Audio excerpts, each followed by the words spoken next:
Um ano havia se passado desde que os hebreus foram libertos da escravidão de forma sobrenatural pelas mãos de Deus através de Moisés. Logo depois que saíram do Egito, eles atravessaram o Mar Vermelho e acamparam no deserto do Sinai. Durante os 12 meses que permaneceram ali, Deus se revelou aos filhos de Israel. Deu a eles suas leis e estatutos e os constituiu como seu povo. E o mais importante, fez do tabernáculo a sua morada e habitou no meio dele. Começava então o segundo ano dos filhos de Israel no deserto. Com as regras de convívio e de adoração estabelecidas, havia chegado o momento de Moisés preparar o povo para as grandes batalhas que teriam que enfrentar na conquista da terra prometida. Deus então ordenou que fosse feito um censo da congregação, contando todos os homens de 20 anos para cima que eram capazes de pegar em armas e ir à guerra. Este é o podcast Bible Plus e você está ouvindo o primeiro episódio de Números, os 12 espiões.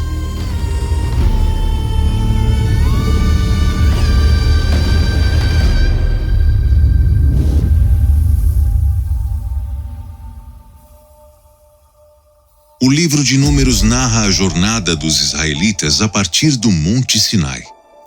O título se refere aos 2 censos realizados para a contagem do número de israelitas. Em hebraico, é chamado de Bamidbar, que significa no deserto.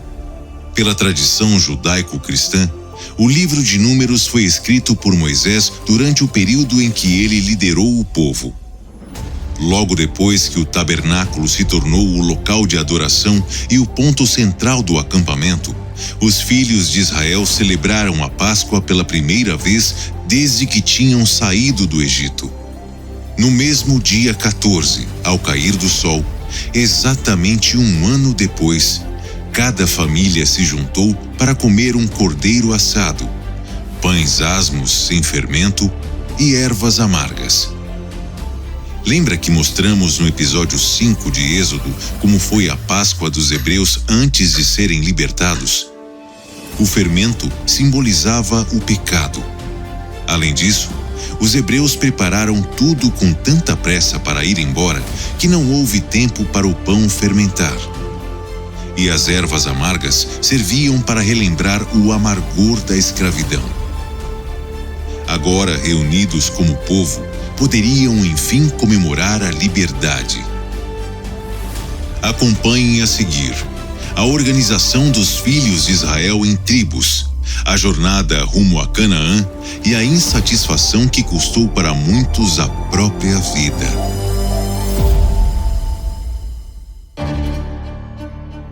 De acordo com a orientação de Deus, Moisés e Arão fizeram um censo entre os descendentes dos 12 filhos de Israel, que passaram a ser 12 tribos: Ruben, Simeão, Judá, Isacar, Zebulon, Efraim, Manassés, Benjamim, Dan, Asser, Gade e Naftali.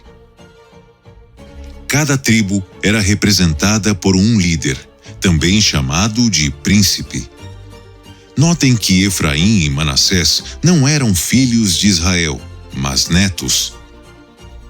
Eles eram filhos de José, mas foram adotados por Jacó como herdeiros no lugar do filho que havia se tornado governador do Egito.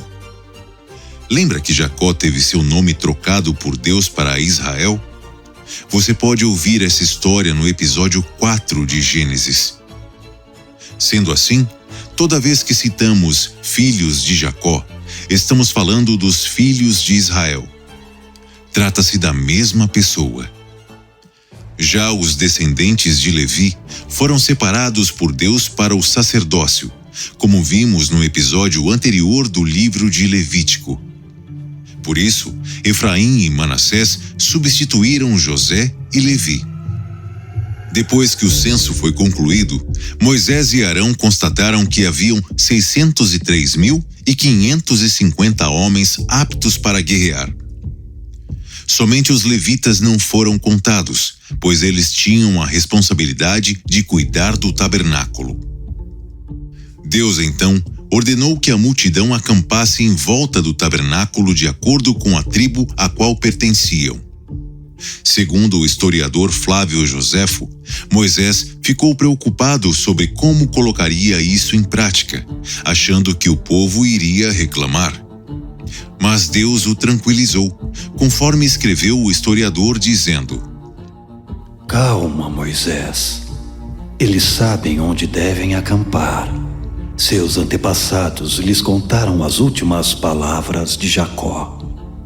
De acordo com a tradição oral judaica, Jacó, no seu leito de morte, instruiu os filhos em relação às posições que eles deveriam ocupar ao carregarem seu caixão para o sepultamento. A tradição conta que Jacó teria dito: Judá, Isacar e Zebulon devem carregar meu caixão do lado leste.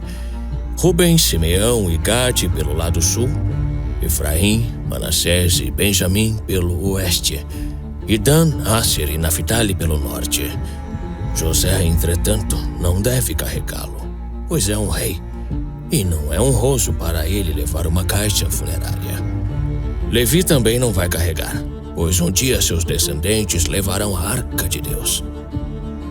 Essas foram exatamente as mesmas posições que Deus deu a Moisés para que as tribos acampassem ao redor do tabernáculo. Por isso, segundo a tradição, ninguém reclamou. Afinal, todas as tribos já sabiam que Jacó tinha organizado tudo dessa maneira. Depois de instalarem suas tribos da forma que havia sido determinada, cada príncipe apresentou ofertas no santuário. Orientado por Deus, o sumo sacerdote Arão abençoou os filhos de Israel, dizendo: O Senhor te abençoe e te guarde.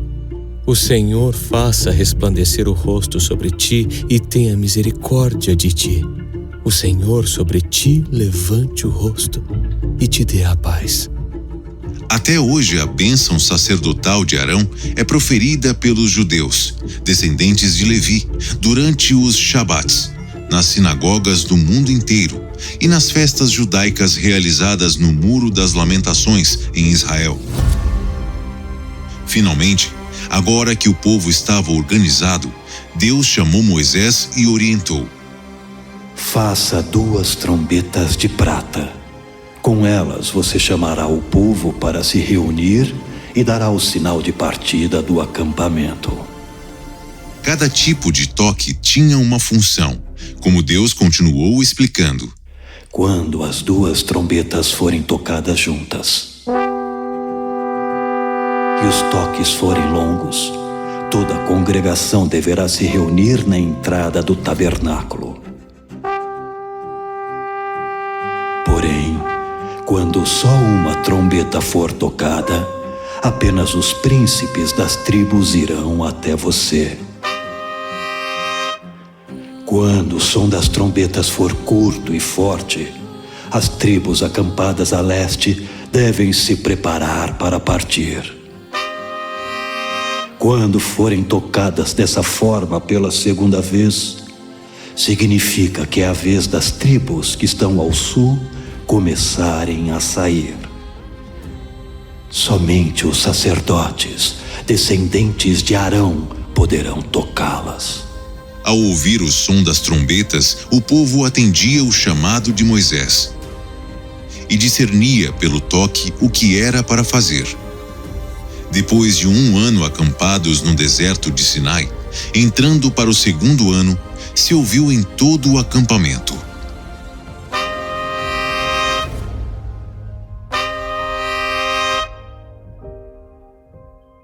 estava dado o sinal de partida.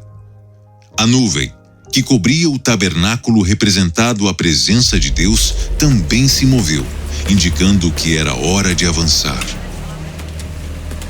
Imagina milhares de pessoas se organizando para sair. homens, mulheres, crianças e idosos. Mas tudo foi feito com ordem, pois Moisés havia preparado o povo para este momento. As barracas foram desarmadas, os pertences recolhidos e os animais preparados. O tabernáculo foi desmontado pelos levitas com excelência e temor. Cada levita e sacerdote tinha uma função específica no desmonte e no transporte de cada coisa. Todos sabiam exatamente o que deveria ser feito.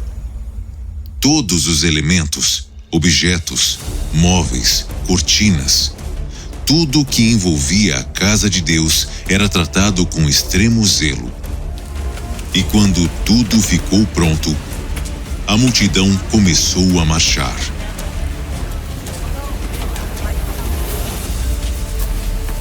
Foi a primeira vez que o povo saiu do Sinai. A ordem na qual as tribos deveriam avançar também já havia sido definida. Na frente de cada tribo ia um estandarte que a representava. No texto original, em hebraico, e nas traduções, não está descrito como eram essas bandeiras. Segundo a tradição oral judaica, no entanto, cada uma possuía cores e desenhos relacionados à sua identidade, que incluíam animais, objetos, plantas ou símbolos relativos aos seus ancestrais ou ao ofício que exerciam. Esses símbolos estavam ligados às bênçãos do patriarca Jacó, que antes de morrer, abençoou individualmente cada filho, enaltecendo as características e a identidade de cada um.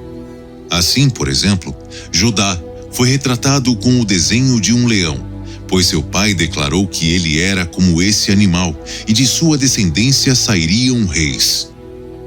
De fato, da tribo de Judá, futuramente viriam o rei Davi, o maior rei que Israel já teve, e Jesus, considerado pelos cristãos o Rei dos Reis. Jornada após jornada, os filhos de Israel se colocavam em marcha, como um exército.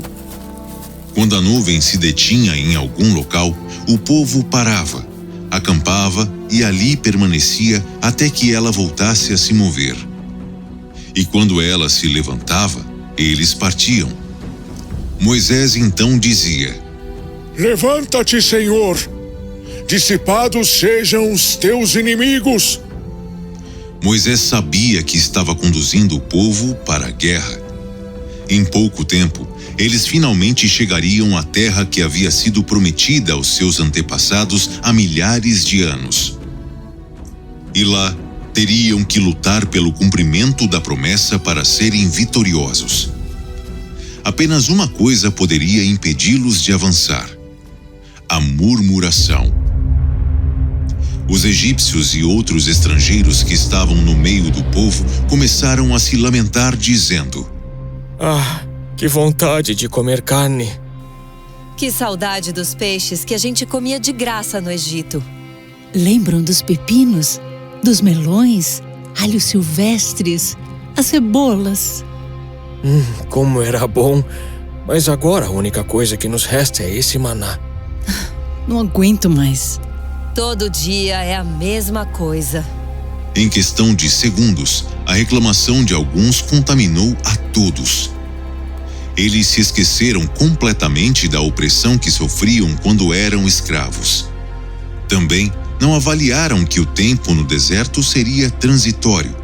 Logo teriam suas terras, poderiam cultivá-las e comer o que quisessem.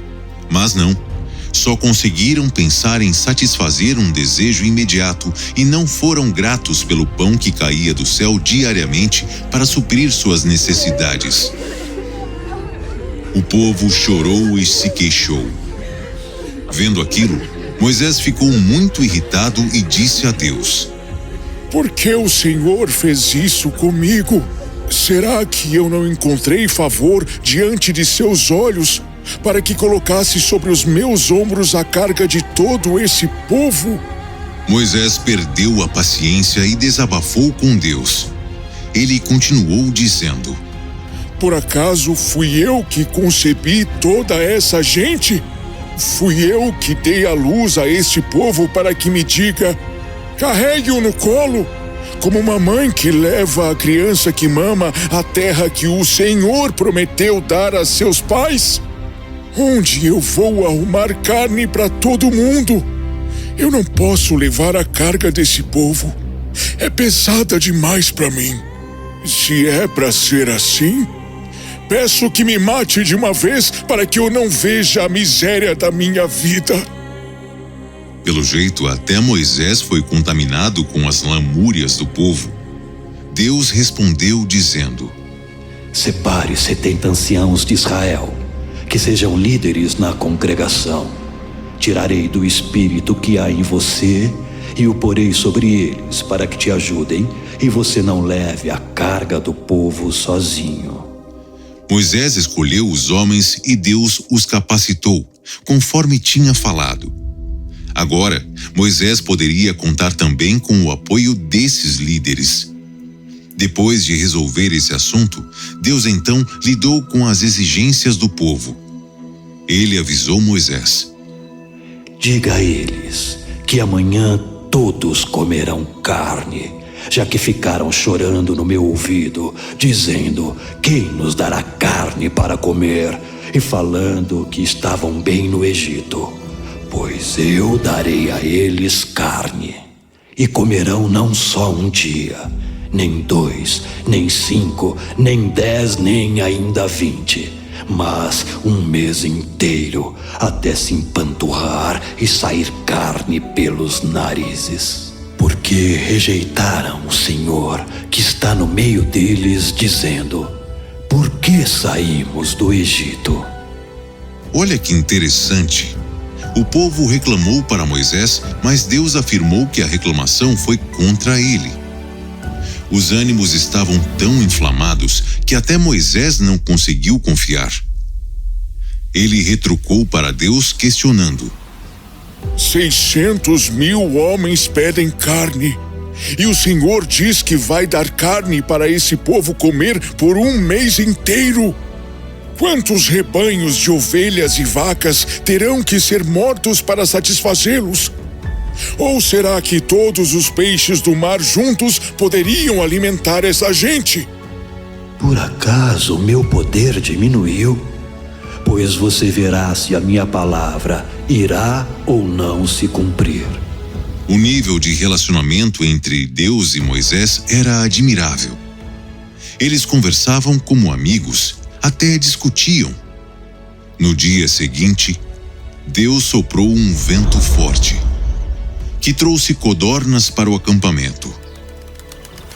As aves se espalharam pelo chão em todas as direções a uma distância de uns 30 quilômetros, cobrindo o território em montes de quase 1 metro de altura. Os estrangeiros e os israelitas que haviam reclamado ficaram animados e trataram logo de recolher as codornizes.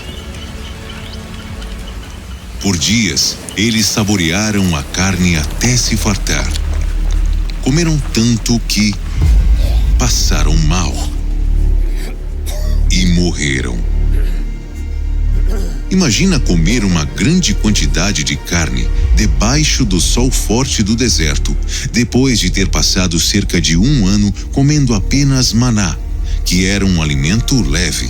Estudiosos da Torá afirmam, no entanto, que o povo nem chegou a comer as codornas. Quando as colocaram na boca com grande gula, Deus enviou uma praga e eles morreram. Já para alguns teólogos, a maior praga foi Deus ter dado a eles o que queriam. Depois do triste incidente, o povo saiu de onde estava e partiu ao ouvir as trombetas. Eles acamparam mais adiante, em Hazerote, e ali ficaram por mais um tempo. Certo dia, Miriam e Arão se juntaram para questionar a autoridade do irmão. Por acaso Deus fala somente por meio de Moisés? Claro que não. Ele também fala através da gente. Pois é. Mas parece que só ele é importante. Na mesma hora que ouviu isso, Deus desceu na coluna de nuvem e chamou Arão e Miriam para se apresentarem a ele diante da tenda da congregação. Ele também chamou Moisés e todos foram até lá. Deus então falou primeiro com Arão e Miriam. Escutem bem o que eu vou dizer. Se entre vocês existe profeta, eu, o Senhor, me revelo a ele por meio de visões ou em sonhos. Mas com Moisés, que é fiel a mim em todas as coisas, não é assim. Eu falo com ele claramente, boca a boca, e não através de enigmas. Ele vê como eu sou. Como vocês não tiveram temor de falar contra o meu servo Moisés. Depois disso, Deus se retirou e a nuvem se afastou da tenda. E no mesmo instante, Miriam ficou leprosa. Miriam, minha irmã, olha a sua pele. O que vai ser de mim, Arão? Que coisa horrível! Lepra era incurável, considerada uma maldição. A doença afetava a pele e os nervos. Erupções surgiam pelo corpo, que ficava entorpecido. Aos poucos, a pele ia apodrecendo e sendo consumida. As pessoas contaminadas precisavam ser afastadas do convívio social, pois era altamente contagiosa. Ao ver a irmã daquele jeito, Arão pediu socorro a Moisés. Nos perdoe, Moisés. Eu te imploro. Agimos como loucos e pecamos contra Deus. Por favor, ajude nossa irmã. Moisés então clamou. Deus, rogo ao Senhor que a cure. Se uma filha envergonhasse o pai, ela não seria repreendida. Pois que Miriam fique longe do acampamento por 7 dias. Depois disso, ela poderá voltar. Deus se comparou a um pai quando se referiu a Miriam. Um pai que disciplina a filha que ama. Durante os 7 dias, o acampamento permaneceu naquele lugar até que Miriam fosse curada. E então, seguiram viagem na direção do deserto de Parã e ali ficaram. Quando estavam todos instalados novamente, Deus disse a Moisés: Envie homens para espiar Canaã, a terra que eu darei aos filhos de Israel. Mande um príncipe de cada tribo. Moisés fez o que Deus pediu e reuniu os 12 homens. Antes de enviá-los, orientou: Subam à região de Neguebe e caminhem pelas montanhas. Vejam se a terra é boa, se fértil ou estéril, e investiguem como é o povo, se é forte ou fraco, se são muitos ou poucos, se moram em cidades fortificadas ou se vivem em acampamentos, se o lugar é cercado por matas ou não. Tenham bom ânimo e tragam o fruto dessa terra. E assim, partiram os 12 homens para Canaã como espiões. Eles percorreram grandes distâncias, passaram por vários locais, conheceram a terra e observaram como eram os habitantes de lá. Depois de 40 dias, os 12 príncipes voltaram para o acampamento trazendo cacho de uvas, romãs e figos. Eles se apresentaram diante de Moisés, Arão e todo o povo para relatar o que tinham visto. Um deles tomou a frente e disse: Fizemos o que você pediu, Moisés. Fomos conhecer Canaã e realmente ela é uma terra boa, de onde jorra leite e mel. Aqui está o fruto dela. Depois vocês vão poder provar. São deliciosos. Os espiões deram uma amostra dos frutos para Moisés, Arão e o povo. E continuou falando sobre os lugares por onde passaram. Os moradores de lá são poderosos. As cidades são enormes e protegidas por muralhas. Os amalequitas, nossos inimigos, habitam no Neguebe. Os heteus, os jebuseus e os amorreus habitam na montanha. Os cananeus moram próximo ao mar e ao rio Jordão. Ao ouvir isso, o povo começou a se inquietar, preocupados. Calebe, o príncipe da tribo de Judá, interveio dizendo: Calma, gente. Não precisam ter medo. Nós vamos conquistar essa terra e prevalecer. Os demais espiões se colocaram contra Calebe, com exceção de Josué, da tribo de Efraim. Eles continuaram com seu relato pessimista. Deixa de ser tolo, Calebe. Aquela terra devora seus moradores. O povo de lá é muito mais forte do que nós. Vimos até gigante. A gente parecia gafanhoto perto deles. Vamos ser esmagados, isso sim. Depois do triste relato dos 10 espias, o povo se desesperou. Eles choraram a noite toda e murmuravam contra Moisés e Arão. Antes a gente tivesse morrido no Egito, ou mesmo nesse deserto. Por que Deus nos trouxe para essa terra? Para sermos mortos à espada? Para nossas mulheres e crianças virarem prisioneiras? Não é melhor a gente voltar para o Egito? Isso mesmo. Vamos escolher um líder que nos leve de volta. O povo ficou descontrolado. Moisés e Arão caíram de joelhos diante dos filhos de Israel, sem saber o que fazer. Josué e Calebe tentaram acalmar o povo, mas não conseguiram.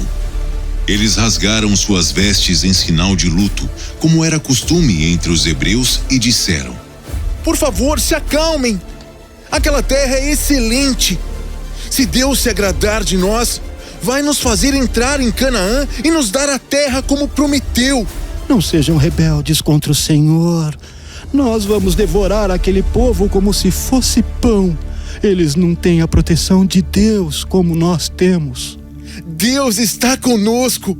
Não tenham medo. Mas o povo não quis ouvir. E fizeram ainda pior. Tentaram apedrejar Josué e Calebe. Até que a glória de Deus, como fogo, apareceu no tabernáculo diante de todos, e ele disse a Moisés: Até quando esse povo vai me provocar? Até quando vão duvidar de mim, mesmo depois de terem visto tantos sinais que eu fiz no meio deles? Eu irei feri-los, e eles não serão mais o meu povo. E de ti, Moisés, farei um povo muito maior e mais forte.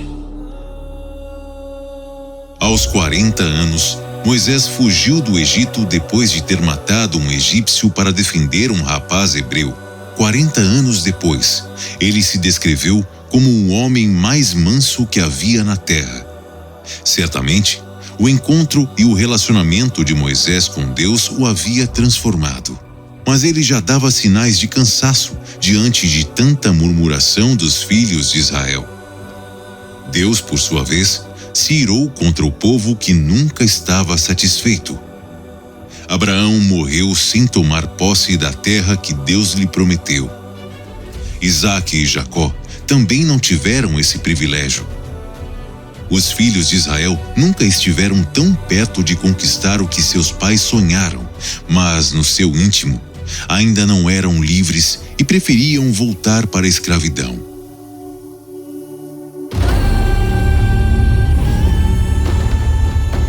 Acompanhe no próximo episódio de Números a condenação do povo e as rebeliões cada vez mais audaciosas contra Moisés.